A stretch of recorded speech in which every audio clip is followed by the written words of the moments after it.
आप सभी को मेरा प्रणाम, नमस्कार। कैसे हैं आप सभी? मैं हूं एडवोकेट राहुल मिश्रा। आपका आपके अपने इस चैनल पर स्वागत है।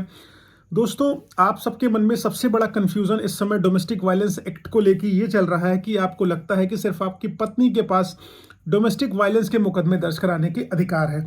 यही कन्फ्यूजन आप सबके मन में चल रहा है। और कल मेरे एक सब्सक्राइबर ने ये कमेंट करा कि सर, मेरी पत्नी ने डोमेस्टिक वायलेंस के मैटर में सबको फंसा रखा हुआ है, आखिरकार अब मैं क्या करूं, मैं कैसे निकलूं इस चीज़ से। और मेरी पत्नी मेरे माँ को मारती है, मेरी बहन को अपशब्द कहती है, गालियाँ देती है, परेशान करती है, पूरे घर को उसने तबाह करके रखा हुआ है। मुझे क्या करना चाहिए? तो इस कंडीशन में क्या उसके अगेंस्ट मैं कोई ऐसा एक्शन ले सकता हूँ जिससे उस पर कोई दबाव पड़े और मैं इस मुसीबत से निकल सकूं? तो जी हाँ, बिल्कुल आप एक्शन ले सकते हैं।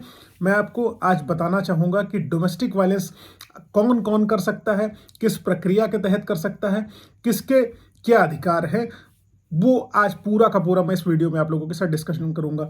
लेकिन उससे पहले मैं आप लोगों से रिक्वेस्ट कर रहा हूं कि अगर आप लोग चैनल पर नए हैं या पहली बार आए हैं या आप लोगों ने अभी तक इस चैनल को सब्सक्राइब नहीं किया तो प्लीज़ सब्सक्राइब करिएगा, जिससे भारतीय कानून आपको बेहद आसान भाषा में यानी कि हिंदी भाषा में सबसे पहले पता चल सके।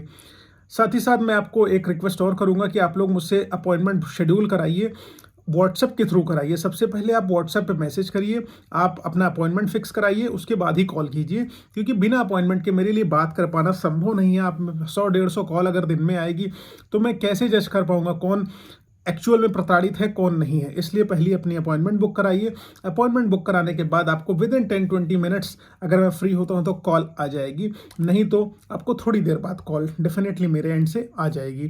खैर, हम लोग अपना वीडियो स्टार्ट कर सकते हैं। देखिए दोस्तों, आप सबके मन में कन्फ्यूजन है कि अगर डोमेस्टिक वायलेंस का मैटर है तो सिर्फ और सिर्फ वाइफ कर सकती है, आपकी मदर नहीं कर सकती या आपकी बहन नहीं कर सकती। तो ये कन्फ्यूजन, ये मिथ अपने मन से निकाल दीजिए।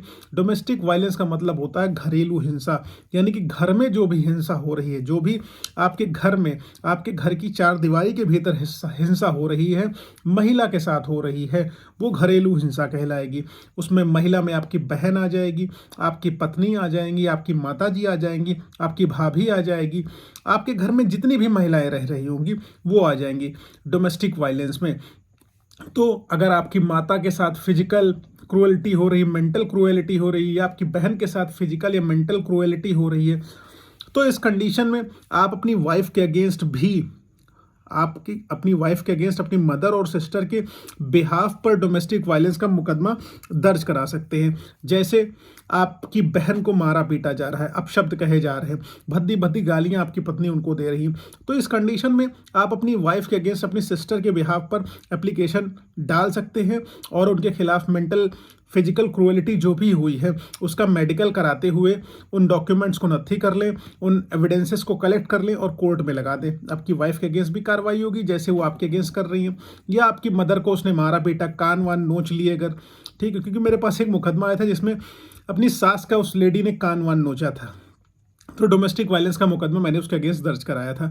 तो मैं आपका कंफ्यूजन एकदम क्लियर कर दे रहा हूं कि आपकी पत्नी ही डोमेस्टिक वायलेंस का मुकदमा नहीं दर्ज करा पाएगी। आपके घर में जितनी महिलाएं हैं, अगर उनके साथ मेंटल फिजिकल क्रूएलिटी किसी भी तरीके की हो रही है तो डोमेस्टिक वायलेंस का केस आपकी वाइफ के अगेंस्ट, यानी कि अपनी बहू के अगेंस्ट या अपनी भाभी के अगेंस्ट कर सकती है। तो ननद भी कर सकती है और सास भी कर सकती है अपनी बहू के अगेंस्ट डोमेस्टिक वायलेंस का मुकदमा, ठीक। लेकिन डोमेस्टिक वायलेंस ऐसे ही नहीं दर्ज हो जाएगा। मान लीजिए आपकी बहन की शादी हो गई है, आपकी बहन किसी और जगह पे रह रही है, तो वो डोमेस्टिक वायलेंस का मुकदमा नहीं दर्ज करा पाएंगी, क्योंकि डोमेस्टिक वायलेंस के लिए जरूरी होता है कि जिस व्यक्ति के ऊपर आप मुकदमा दर्ज करा रहे हैं, जिसको आप एक्यूज बना रहे हैं, जिसको आप आरोपी या अपराधी कह रहे हैं, वो व्यक्ति आपके साथ उसी घर में निवास कर रहा हो।